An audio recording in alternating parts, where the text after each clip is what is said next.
नमस्कार विद्यार्थी मित्रों, पुनः स्वागत है। हूँ वंदे मातरम सर।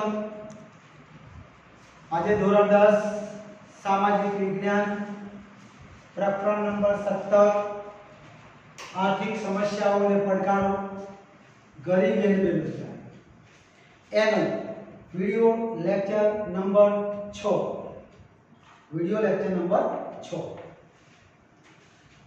અગાઉના લેક્ચરોનો આપણો મુખ્ય મુદ્દો હતો ભારતમાં ગરીબી નિવારણની વ્યૂહરચના, એમાં સરકારે અમલમાં મૂકેલી યોજના, એમાં 10 યોજનાઓ આપણે ભણી ચૂક્યા।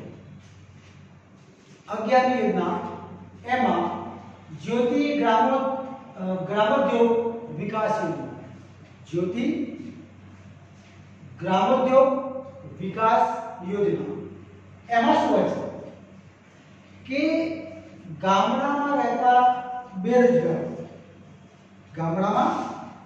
રહેતા બેરોજગારોને જો ઉદ્યોગ નાખવો હોય, કોઈ ગામડાનો બેરોજગાર યુવાન હોય અને એને પોતાનો કોઈ ઉદ્યોગ કરવો હોય તો એના માટે ઉદ્યોગ સ્થાપવો હોય તો એના માટે સરકાર આર્થિક સહાય આપે છે અને સબસિડી પણ આપે છે।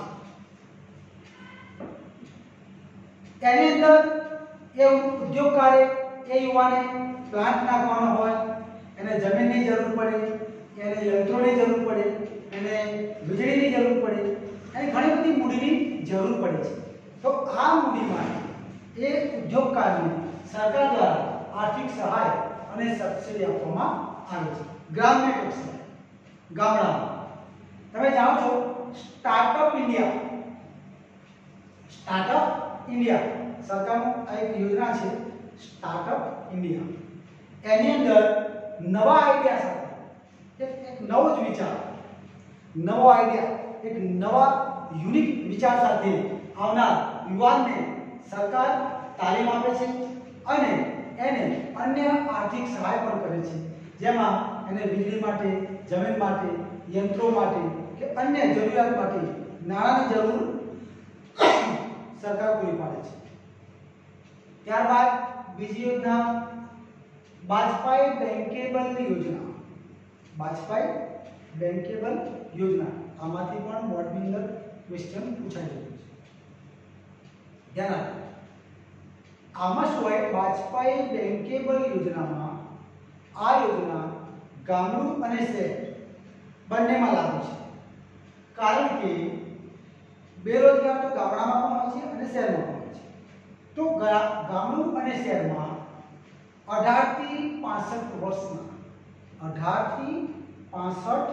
વર્ષના અને ઓછામાં ઓછું ચોથું ધોરણ પાસ કરેલું હોય એવા વ્યક્તિને, એવા બેરોજગારને સરકાર તાલીમ આપે, પહેલા એને તાલીમ આપે અને ઉદ્યોગ માટે અથવા એના પરંપરાગત, એના વારસાગત ધંધા માટે સરકાર નક્કી કરેલી કોઈ રકમનું એને ધિરાણ આપે છે। યાદ રાખજો, યોજનાનું નામ છે વાજપાઈ બેંકેબલ યોજના। એમાં ગામડામાં અને શહેરમાં રહેતા બેરોજગાર યુવાન કે જે ઓછામાં ઓછું ચોથું ધોરણ ભણેલા છે અને જેની ઉંમર 65 વર્ષથી નીચે 18 વર્ષથી ઉપર, એટલે કે 18 થી 65 ની વચ્ચે છે એવા બેરોજગારને સરકાર તાલીમ આપે છે। શું આપે છે? પહેલા તાલીમ આપે છે અને એ તાલીમ બાદ એનો વારસાગત ધંધો હોય, એનો પરંપરાગત ધંધો હોય કે અન્ય કોઈ ઉદ્યોગ માટે એને તાલીમ લીધી હોય તો એના માટે સરકાર નક્કી કરેલી એક નિયત રકમની એને સહાય આપે છે ધિરાણના સ્વરૂપે। ત્યારબાદ agro business policy 2016, agro business policy 2016 દ્વારા રાજ્ય સરકારે પ્રોસેસ્ડ ફૂડ પ્રોડક્ટના નિકાસ કરવા માટે સહાય આપે છે અને એગ્રો ફૂડ પ્રોસેસિંગ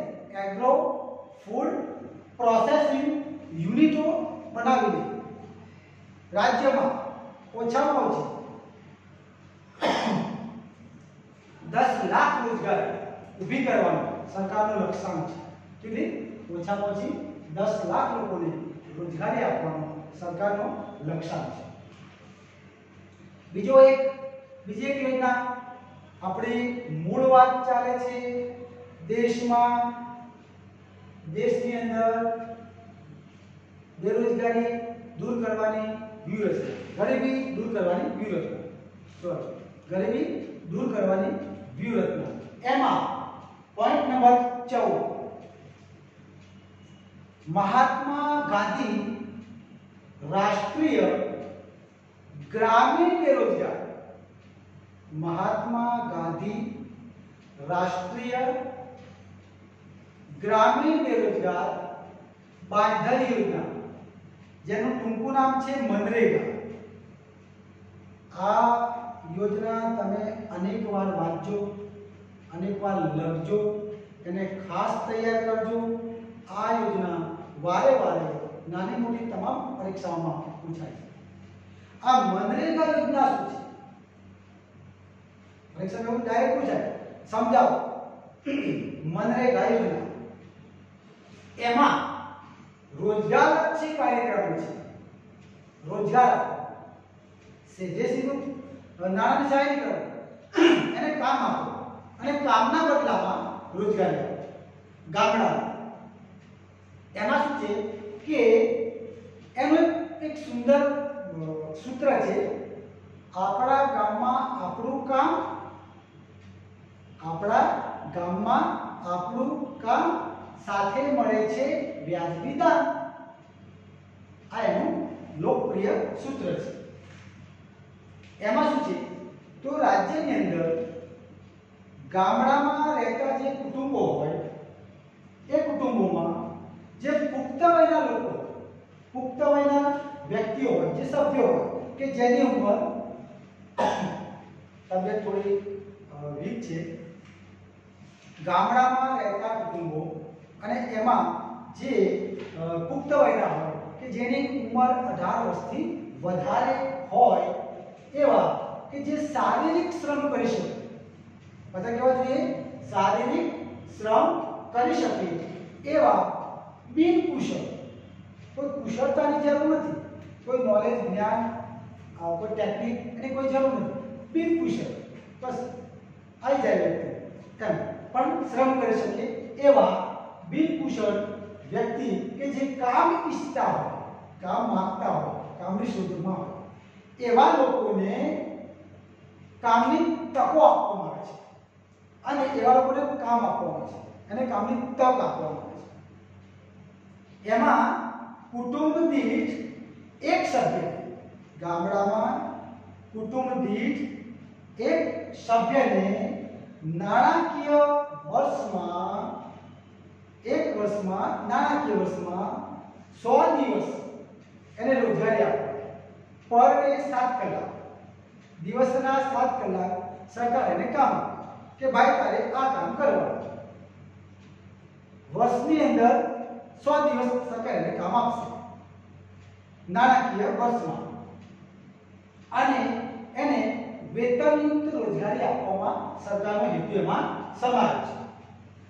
એમાં સરકારે નક્કી કરેલ વેતન દરે, સરકારે વેતન દર નક્કી કર્યું ને કે ભાઈ તમે 1 દિવસ 7 કલાક કામ કરશો તો તમને આટલું વેતન મળશે. જે રકમ સરકારે નક્કી કરી હોય એ સરકારે નક્કી કરેલ વેતન દરે એને દૈનિક વેતન ચૂકવાય છે.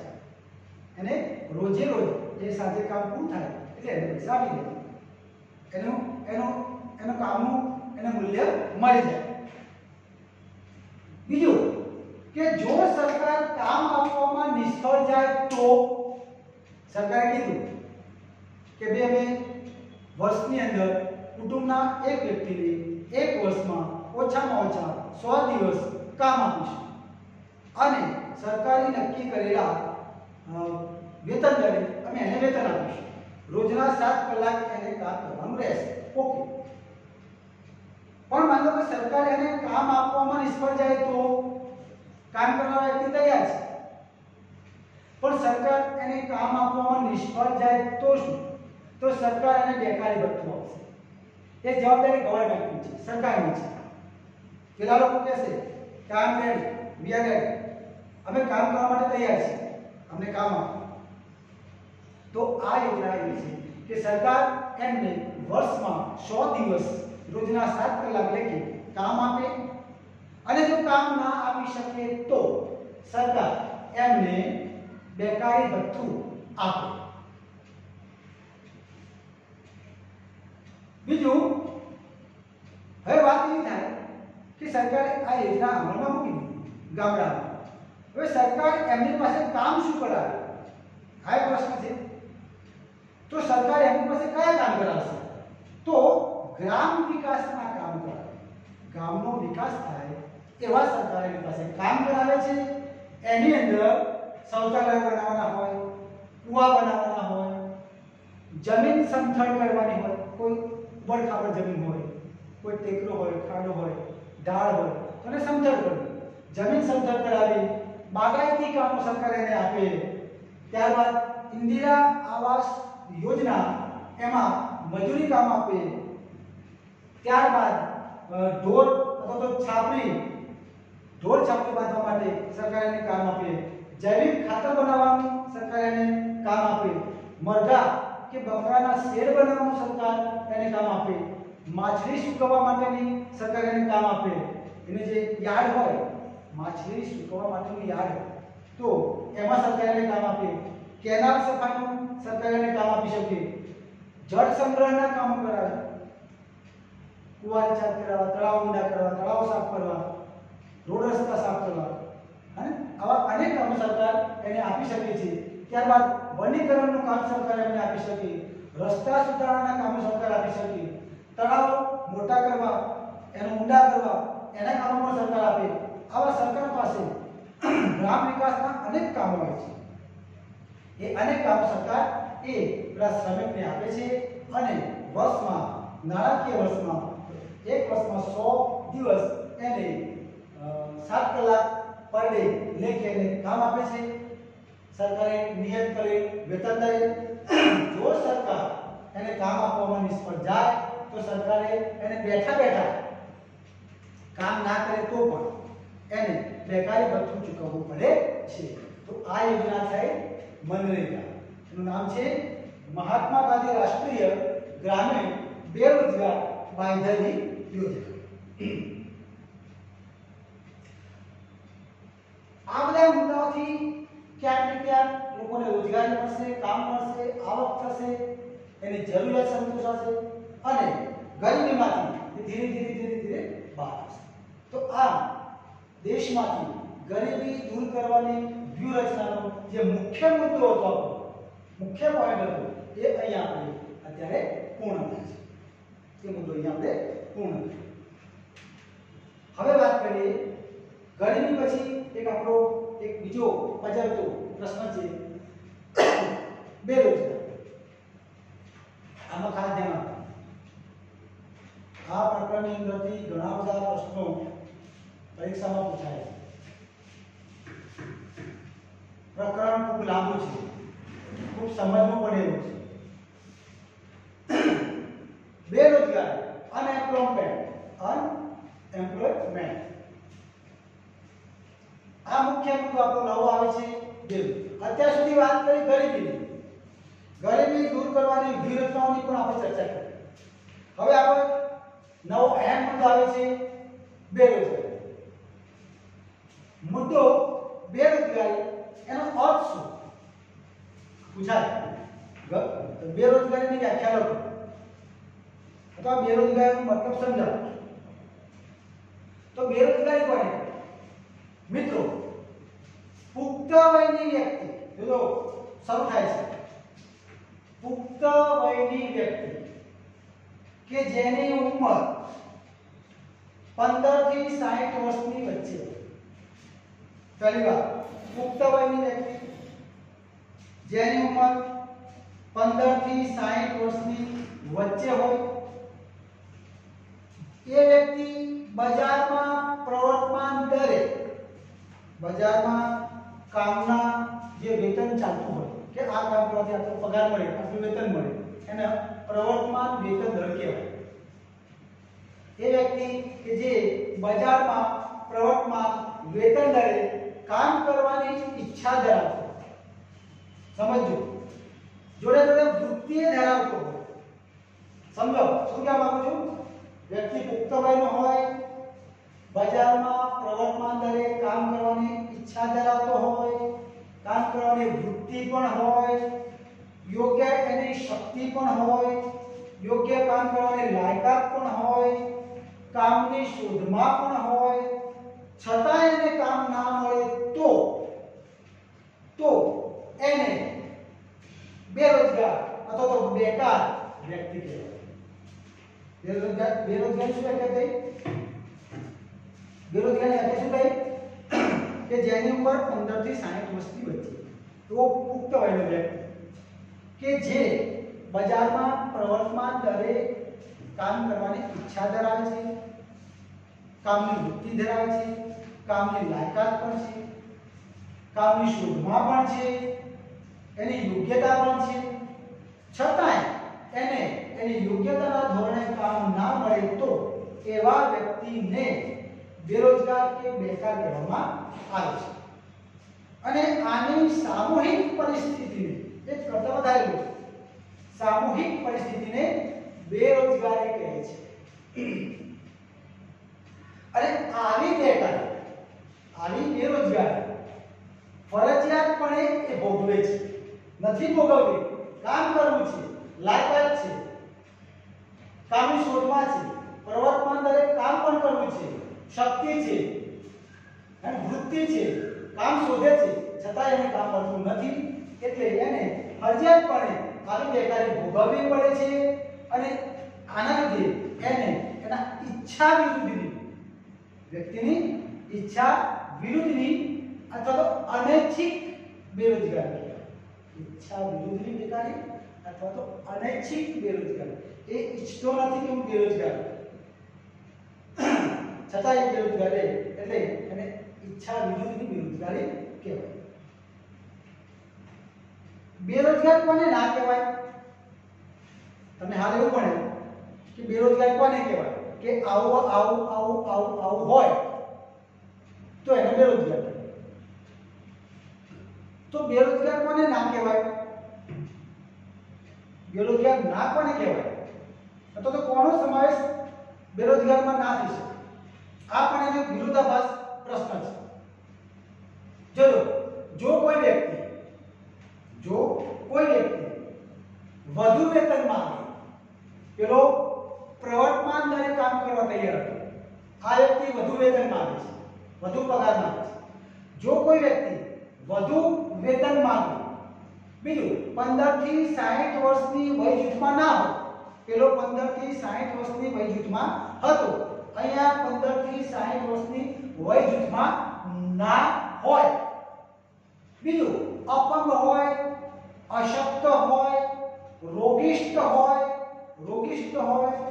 વૃદ્ધ હોય, આળસુ હોય, ગૃહિણી હોય, કામની શોધમાં ના હોય, એની લાયકાત ના હોય, એની ઈચ્છા ના હોય, એની વૃત્તિ ના હોય કામ કરવાની, કામની શોધમાં ના હોય, તો એવા વ્યક્તિને આપણે બેરોજગાર કહી શકતા નથી. એવો વ્યક્તિ બેરોજગારીની વ્યાખ્યામાં આવતો નથી. મિત્રો, બેરોજગારીના સ્વરૂપોની વાત કરી. બેરોજગારીની વ્યાખ્યા જોઈ અને કોણ બેરોજગારીમાં ન સમાય એની પણ આપણે ચર્ચા કરી. હવે બેરોજગારીના જુદા જુદા સ્વરૂપો જોઈએ કે ભાઈ બેરોજગારી કેવા પ્રકારની હોય છે. એમાં પહેલું સ્વરૂપ છે ઋતુગત બેરોજગારી. બેરોજગારીનો પહેલો પ્રકાર ઋતુગત બેરોજગારી. આ બેરોજગારી ખાસ કરીને ખેતી ક્ષેત્રે વધારે સંબંધિત છે. દેશમાં ખેતીમાં વૈકલ્પિક રોજગારીના અભાવના લીધે 3 થી 5 મહિના સુધી વ્યક્તિએ બેરોજગાર રહેવું પડે તો એને ઋતુગત બેરોજગારી કહેવાય છે. તમે સમજો, ગામડામાં રહેતા હોય, ખેતી સાથે સંબંધ ધરાવતા હોય, ખેતી જ તમારી આર્થિક પ્રવૃત્તિ હોય અને માની લો કે કોઈ કારણસર 12 મહિના ખેતીનું કામ ના મળે તો એની જગ્યાએ બીજું અન્ય કામની કોઈ વ્યવસ્થા ના હોય, અન્ય કોઈ વિકલ્પ કામનો ના હોય તો આ વૈકલ્પિક અભાવ કહેવાય. વૈકલ્પિક કામનો અભાવ કહેવાય. આવી પરિસ્થિતિમાં વ્યક્તિએ ઈચ્છા અનિચ્છાએ 3 થી 5 મહિના સુધી વર્ષમાં બેરોજગાર રહેવું પડે છે. તો આવી બેરોજગારીને ઋતુગત બેરોજગારી કહેવામાં આવે છે. કારણ કે ઋતુ એની અસર કરે છે. એને બેરોજગાર કોણે કર્યો? ઋતુએ. કારણ કે ખેતીનો સંબંધ ઋતુ સાથે છે. બીજો પ્રકાર ઘર્ષણજન્ય બેરોજગારી. ઘર્ષણજન્ય બેરોજગારી. પહેલું ઋતુગત બેરોજગારી, બીજું ઘર્ષણજન્ય બેરોજગારી. હવે અહીંયા ઘર્ષણ થાય છે. ઘર્ષણ કોનું થાય છે?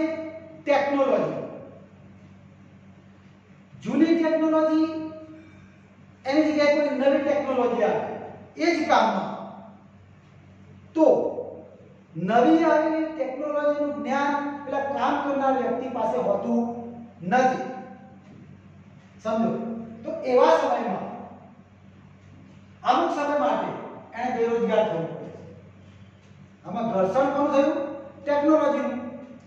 પહેલા જૂની ટેકનોલોજી હતી એટલે જૂના મશીનો હતા, એ પ્રમાણે પેલો વ્યક્તિ કામ કરતો હતો. હવે એની જગ્યાએ સમય બદલાયો છે, નવા સંશોધનો થયા, નવા મશીનો આવ્યા, નવી ટેકનોલોજી આવી, ઉત્પાદન એવું પણ એને ઉત્પન્ન કરનાર યંત્ર બદલાય છે, ટેકનોલોજી બદલાય છે, સિસ્ટમ બદલાય છે. ત્યારે પેલી નવી આવેલી ટેકનોલોજી સાથે પેલો વ્યક્તિ સેટ થઈ શકતો નથી. એની પાસે નવી ટેકનોલોજીનું જ્ઞાન કે નોલેજ હોતું નથી. એટલે એને અમુક સમય માટે ત્યાંથી છૂટું કરવું પડે છે. એ બેરોજગાર બને છે. તો આવી બેરોજગારીને ઘર્ષણજન્ય બેરોજગારી કહેવાય છે. કોનું ઘર્ષણ થયું? ટેકનોલોજી. જૂનીની જગ્યાએ નવી ટેકનોલોજી. એટલે ટેકનોલોજીનું ઘર્ષણ થયું અને એમાં ભોગ કોનો લેવાયો? એટલે કર્મચારીનો, કારીગર. ત્રીજું માળખાગત બેરોજગારી. પહેલું ઋતુગત બેરોજગારી, બીજું ઘર્ષણજન્ય બેરોજગારી અને ત્રીજું માળખાગત બેરોજગારી. ગામડામાં માળખાગત સુવિધાનો ખૂબ અભાવ છે. રોડ, રસ્તા, લાઇટ, પાણી, શિક્ષણ, આરોગ્ય, ઉદ્યોગ, ધંધા, રોજગાર, ખેતીમાં આધુનિકતા નહીં, આવી ઘણી બધી સમસ્યાઓ ગામડામાં માળખાગત રીતે ઉણપવાળી જોવા મળે છે. દેશનું અર્થતંત્ર પછાત અને રૂઢિચુસ્ત છે. આપણા દેશનું અર્થતંત્ર કેવું છે? પછાત અને રૂઢિચુસ્ત છે. હજુ પણ સામાજિક આપણું પછાતપણું છે. આપણું સમાજ હજુ પણ પછાત છે. સામાજિક રીતે હજુ પણ આપણે પછાતપણું ભોગવીએ છીએ. બીજું પરંપરાગત રૂઢિઓ છે.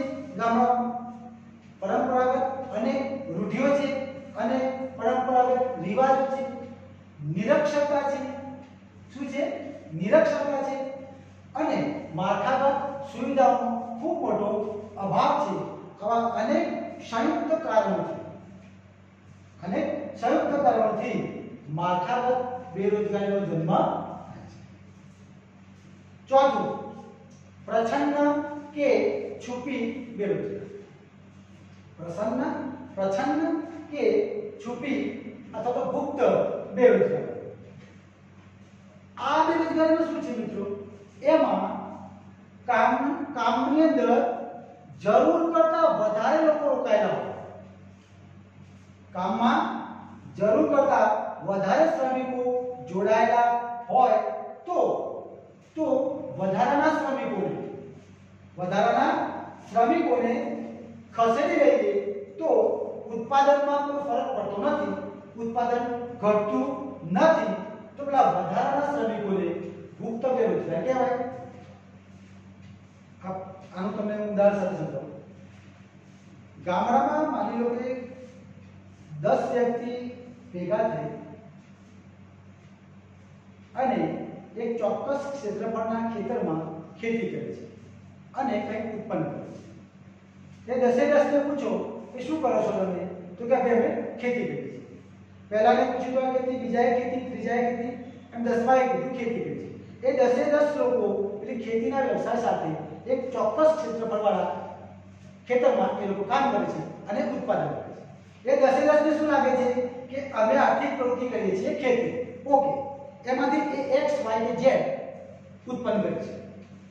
હવે એ 10માંથી માની લો કે આપણે 4 જણને પાછા ખેંચી લઈએ, ફક્ત 6 જણને એ કામ કરવા માટે સોંપી દીધું। એ 6 જણાએ એ જ જમીનમાં, એટલી જ જમીનમાં એ જ રીતે કામ કર્યું, ઉત્પાદન થયું, તો પેલા જૂના જેટલું જ થયું, પહેલા જેટલું થતું હતું એટલું જ થયું। તો મતલબ એ છે કે 10 જણા કામ કરતા હતા અને જે ઉત્પન્ન કરતા હતા એટલું જ ઉત્પાદન 6 જણાએ જ કર્યું। તેનો મતલબ શું થયું કે કોઈ 4 એવા છે કે જે જાય કે ના જાય, ત્યાં ગાડી કામ પર જાય કે ના જાય, એમની હાજરી કે ગેરહાજરી પેલા રિઝલ્ટમાં, ઉત્પાદનમાં, પરિણામમાં કોઈ ફરક લાવતી નથી। તો એ લોકોને તો ખબર જ નથી કે અમે બેરોજગાર છીએ, એ તો ગુપ્ત છે। તો આવી બેરોજગારીને ગુપ્ત, છુપી અથવા તો પ્રચ્છન્ન બેરોજગારી કહેવાય છે। બીજો મુદ્દો, 5મો, ઔદ્યોગિક બેરોજગારી। ઔદ્યોગિક બેરોજગારી ક્યારેક ઔદ્યોગિક ક્ષેત્રે બહુ મોટા ફેરફારો થતા હોય છે। ઔદ્યોગિક ક્ષેત્રે ક્યારેક બહુ મોટા ફેરફારો થાય છે અને આ ઔદ્યોગિક ક્ષેત્રે થતા ફેરફારોને લીધે જો વ્યક્તિએ લાંબા કે ટૂંકા સમય માટે બેરોજગાર રહેવું પડે તો એને ઔદ્યોગિક બેરોજગારી કહેવાય છે। ટાટા નેનોનો પ્લાન્ટ પશ્ચિમ બંગાળમાં હતો, ત્યાંથી કોઈ પણ કારણોસર શિફ્ટ થાય છે અને ગુજરાતમાં આવે છે, તો એ પ્લાન્ટ સાથે સંકળાયેલ કામદારો એ ત્યાં લાંબા કે ટૂંકા સમય માટે બેરોજગાર બની જાય છે।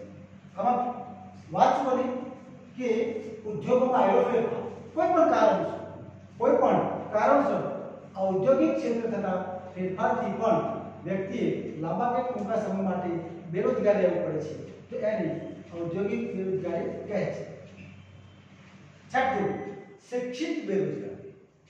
શિક્ષિત બેરોજગારી એમાં શું છે મિત્રો કે ઓછામાં ઓછું માધ્યમિક શિક્ષણ મેળવ્યું હોય, મિનિમમ સેકન્ડરી એજ્યુકેશન।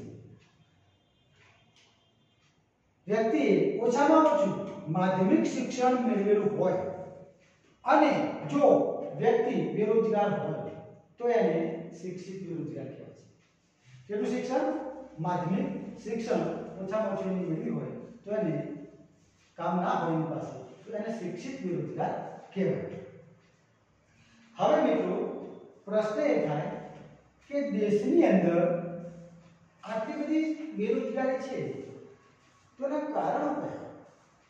આટલી બધી આપણે જોયું, ઋતુગત બેરોજગારી, વર્ષોજન્ય બેરોજગારી, માળખાગત બેરોજગારી, પ્રચ્છન્ન બેરોજગારી, ઔદ્યોગિક બેરોજગારી, શિક્ષિત બેરોજગારી, આ 6 યાદ રાખજો, પરીક્ષામાં પૂછાશે। બેરોજગારીનો અર્થ, કોને બેરોજગાર ના કહેવાય એની સમજ, બેરોજગારીના પ્રકારો, આ 6 છે, અને બીજો એની સાથે સંકળાયેલો અહેમ મુદ્દો કે દેશમાં આટલી મોટી તીવ્ર બેરોજગારીના કારણો કયા છે। તો આવડા મોટા દેશમાં આટલી બધી બેરોજગારી કે જે એના મૂળ ખૂબ ઊંડા છે, એના અનેક કારણો છે। એના અનેક કારણોમાં એક તો વસ્તી વધારો, પોપ્યુલેશન। આઈ થિંક આઝાદી સમયે આપણી પોપ્યુલેશન, ભારતની વસ્તી, કુલ વસ્તી 35 કરોડની આસપાસ, જો કદાચ મારી ભૂલ ના થતી હોય તો 35 કરોડની આસપાસ હતી। આજે 135 કરોડ જેટલી થવાય છે, તો આ શું કહેવાય? વસ્તી વધારો। અને વસ્તી વધારો એ દરેક સમસ્યાનું મૂળ છે। જેમ કબજિયાત એ દરેક રોગનું મૂળ છે, એમ વસ્તી વધારો એ દરેક સમસ્યાનું મૂળ છે। તો આ બેરોજગારી માટેનો અહેમ અને પહેલો મુદ્દો વસ્તી વધારો. ત્યારબાદ માત્ર આપણી જે એજ્યુકેશન સિસ્ટમ છે, ભણવાની જે રીત રસમ પદ્ધતિ અથવા તો જે માળખું છે એમાં માત્ર સૈદ્ધાંતિક જ્ઞાન આપવામાં આવે છે. માત્ર સૈદ્ધાંતિક જ્ઞાન આપવામાં આવે છે અને એ કારણ પણ લાંબે ગાળે બેરોજગારી જન્મવામાં મદદરૂપ થાય છે. પ્રાયોગિક જ્ઞાનનો અભાવ, પ્રાયોગિક પ્રયોગ કરવો, આ પ્રાયોગિક જ્ઞાનનો આપણે ત્યાં અભાવ છે. ટેકનિકલ જ્ઞાન કે કૌશલ્યનો પણ અભાવ છે. આપણે ત્યાં દરેક વ્યક્તિ પાસે ટેકનિકલ નોલેજ અથવા કૌશલ્ય હોય એવું જરૂરી નથી, એનો ખૂબ મોટો અભાવ છે. તો ટેકનિકલ જ્ઞાન કે કૌશલ્યનો અહીંયા અભાવ છે. ત્યારબાદ પૂર્ણ કક્ષાની રોજગારી આપવામાં સરકાર નિષ્ફળ રહે છે. પૂર્ણ કક્ષાની રોજગારી, પૂર્ણ કક્ષાની એટલે કે લાંબા સમય માટે, કાયમ માટે રોજગારી આપવામાં સરકાર નિષ્ફળ રહે છે. તો આ પણ એક કારણ જવાબદાર છે. ત્યારબાદ આપણા દેશમાં સૌથી મોટી આર્થિક પ્રવૃત્તિ છે ખેતી, અને ખેતીનો સૌથી મોટો આધાર છે વરસાદ. અને એ વરસાદ આપણે ત્યાં અનિયમિત અને અનિશ્ચિત છે. ક્યારેક વહેલો આવે, ક્યારેક મોડો આવે, ક્યારેક સમયસર આવે, ક્યારેક ના પણ આવે, ક્યારેક વધારે આવે, ક્યારેક ઓછો આવે. આમ વરસાદ એ આપણી ખેતીને અને ખેતી સાથે સંકળાયેલા પ્રવૃત્તિઓને ઘણી બધી રીતે અસર કરે છે. એટલે કે બેરોજગારી જન્મવામાં આ વરસાદી મુદ્દો પણ ખૂબ જ મહત્વનો છે. ત્યારબાદ કૃષિમાં ઓછો રસ, કૃષિમાં ઓછો રસ. આપણે ખાનદાનમાં, આપણા કુટુંબમાં સુધા ખેતી કરતા હોય તો હવે આવનારી પેઢી જે હોય એ ખેતી સાથે સંકળાવવામાં એ રસ ધરાવતી નથી, કોઈ અન્ય દિશાઓમાં કામ તરફ એ વળે છે. તો ધીરે ધીરે લોકોનો ખેતી તરફનો જે રસ છે એ ઘટતો જાય છે. એ પણ એક જવાબદાર છે. સિંચાઈની અપૂરતી સગવડો, ખેતી કરવી હોય તો પાણી ના મળતું હોય તો સિંચાઈની સગવડો હજુ આપણે પર્યાપ્ત કરી શક્યા નથી. ખેતીમાં વૈકલ્પિક રોજગારીનો અભાવ, ખેતી સિવાયના દિવસોના અંદર જો કામ ના મળે, ખેતીનું કામ ના હોય તો એવા સમયે વ્યક્તિ બેરોજગાર રહેવું પડે. તો આ ખેતી સિવાયના દિવસો જે રહ્યા એમાં વૈકલ્પિક રોજગારીનો અહીંયા અભાવ જોવા મળે છે. કુટીર ઉદ્યોગ, લઘુ ઉદ્યોગ, ગૃહ ઉદ્યોગ, આ બધાની સ્થિતિ નબળી છે. કુટીર ઉદ્યોગ, લઘુ ઉદ્યોગ, ગૃહ ઉદ્યોગ કે જે ગામડા કક્ષાએ, નગર કક્ષાએ થાય કે જ્યાં લોકો રોજગારી સ્વયં મેળવે છે, પરંપરાગત કામ કરતા હોય છે અથવા તો કોઈ તાલીમ લઈને કામ કરતા હોય છે. પણ એ રોજગારીની આજે પરિસ્થિતિ ખૂબ જ નબળી છે. એટલે કે કુટીર ઉદ્યોગ, લઘુ ઉદ્યોગ, ગૃહ ઉદ્યોગોની સ્થિતિ ખૂબ જ નબળી છે. જ્ઞાતિ પ્રથા, આપણા સમાજમાં હિન્દુ ધર્મમાં ઓછામાં ઓછી 6000 જ્ઞાતિઓ છે. અંગ્રેજો સારા હતા કે જ્યારે હિન્દુ અને મુસલમાન બે જ ભાગ પાડેલા, પણ આપણા દેશમાં હિન્દુ ધર્મમાં 6000 જ્ઞાતિઓ છે. તો આ જ્ઞાતિ પ્રથા એ પણ બેરોજગારી જન્મવામાં ખૂબ જ ભાગ ભજવે છે. સંયુક્ત કુટુંબ પ્રથા, ભેગા રહેવું, આજે ધીરે ધીરે સમય બદલાય છે, વિભક્ત કુટુંબની પ્રથા આવે છે, પરંતુ સંયુક્ત કુટુંબ પ્રથા એ પણ એના માટે જવાબદાર છે. ત્યારબાદ પરંપરાગત ધંધામાં રોકાઈ રહેવું પડે. ઘણા લોકોએ પરંપરાગત ધંધામાં આગળ જે કામ ચાલુ આવતું હોય એ જ કામમાં રોકાઈ રહેવું પડે એવી સ્થિતિ પણ હોય છે. સાહસનો અભાવ, કંઈક નવું કરવાની જે હિંમત જોઈએ એનો અભાવ છે. જ્ઞાન, કૌશલ્ય, તાલીમ અને અનુભવનો અભાવ છે. લોકો પાસે જ્ઞાન, કૌશલ્ય, તાલીમ, અનુભવ, એક્સપિરિયન્સ એનો પણ અભાવ છે. આ વાત પણ ત્યાં અસર કરે છે. શ્રમની અગતિશીલતા, ગતિશીલતા નહીં, ગતિશીલતા એક જગ્યાએથી બીજી જગ્યાએ જવું, અગતિશીલતા એટલે એક જગ્યાએથી બીજી જગ્યાએ ના જવું. તો શ્રમની અગતિશીલતા એ પણ બેરોજગારી જન્મવામાં મહદઅંશે ભાગ ભજવે છે. ત્યારબાદ માનવ શ્રમનું ખામી ભરેલું આયોજન.